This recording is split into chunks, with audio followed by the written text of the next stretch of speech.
brought to you by Silver Pumps. Top quality और consistent performance के लिए सिर्फ सिल्वर पंप्स नाम याद रखना। मैं राष्ट्रीय अध्यक्ष श्री अखिलेश यादव से प्रभावित हुआ और बात यह था कि 3 मुद्दे थे कि अग्निवीर योजना पे हम लोग सरकार से बात करेंगे, अग्निवीर योजना को समाप्त करेंगे, और बहुत सारे मुद्दे थे जो सरकार में जाने का फैसला था राष्ट्रीय लोकदल का, लेकिन सरकार में जाने के बाद उन सब मुद्दों से पार्टी भटक गई। वसीम रजा जी हमारे साथ हैं, आरएलडी के बड़े नेता रहे, जयंत चौधरी के करीबी रहे और आज समाजवादी पार्टी ज्वाइन की है। क्या वजह हुई? आपने पहले आरएलडी छोड़ी, आपने वक्फ को लेकर तमाम बातें की और आज आपने अखिलेश यादव का दमन थाम लिया। देखिए, आज देश पीडीए के जननायक श्री अखिलेश यादव की तरफ देख रहा है। चौधरी चरण सिंह जी की विचारधारा को मानते हुए जब तक राष्ट्रीय लोकदल ने काम किया तब तक हम राष्ट्रीय लोकदल में रहे। अब राष्ट्रीय लोकदल चौधरी चरण सिंह जी की नीतियों से भटक गई है, क्योंकि आज अग्निवीर जैसी योजना पे ना बोलना, वक्फ बोर्ड जैसे मुद्दे पे ना बोलना, गन्ने का मूल्य 400 पार होना चाहिए, उस पर सरकार कोई कदम नहीं उठा रही, उस पर राष्ट्रीय लोकदल का चुप रहना।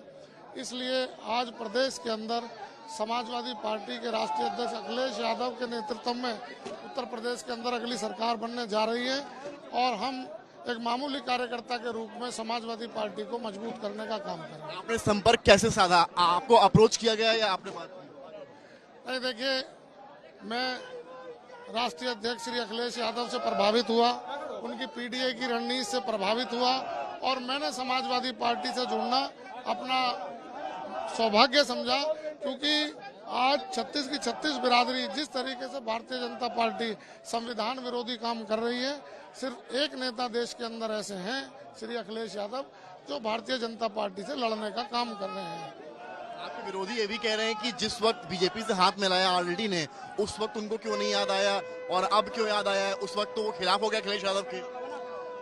देखिए, जो भी आपसे कह रहा है बिल्कुल गलत कह रहा है। मैं उसी दिन से नाराज हूँ और बात यह था कि 3 मुद्दे थे कि अग्निवीर योजना पे हम लोग सरकार से बात करेंगे, अग्निवीर योजना को समाप्त करेंगे, गन्ने का मूल्य 400 रुपये को पार करेगा और जो 800 किसान शहीद हुए थे और उनके अलावा और बहुत सारे मुद्दे थे जो सरकार में जाने का फैसला था राष्ट्रीय लोकदल का, लेकिन सरकार में जाने के बाद उन सब मुद्दों से पार्टी भटक गई और पार्टी ने उन मुद्दों पर आवाज उठाने का कोई काम नहीं किया। अब सिर्फ अखिलेश यादव के नेतृत्व में ही उत्तर प्रदेश के अंदर नई सरकार का गठन होगा, तभी नौजवानों को, किसानों को 400 से अधिक रुपए का गन्ने का मूल्य मिलेगा। 15 दिन के अंदर गन्ने के मूल्य का भुगतान होगा।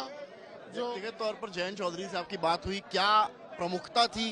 क्या आपने अपनी बात रखी थी उन तक कि मुझे इस बात से नाराजगी है, आपको इस पर काम करना चाहिए? नहीं, देखिए, जैन जी बड़े नेता हैं, उनसे मेरी इस बारे में कोई बात नहीं। आप तो करीबी रहे हैं उनके। मैंने कई पार्टी के प्लेटफॉर्म पे अवगत कराया, लेकिन उस पर कोई सुनवाई नहीं हुई, इसलिए मुझे फैसला लेना पड़ा। आपकी मुलाकात हुई थी उनसे इस बीच में?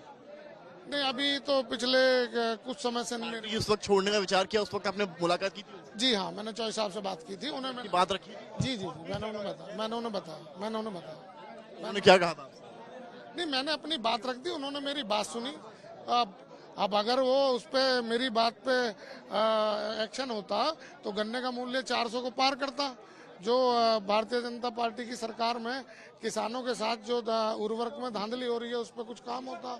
अग्निवीर योजना में बदलाव के लिए सरकार कोई संशोधन करती।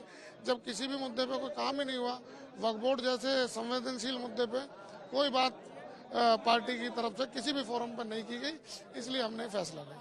बहुत शुक्रिया बात करने के लिए। चौधरी वसीम रजी को सुन रहे थे आप, और आज इन्होंने समाजवादी पार्टी ज्वाइन की है और साफ कह रहे हैं कि अब आगे का जो 27 का चुनाव है वो सपा के साथ ही लड़ते नजर आएंगे। कैमरामैन नीरज के साथ समर्थ श्रीवास्तव, लखनऊ, यूपी तक।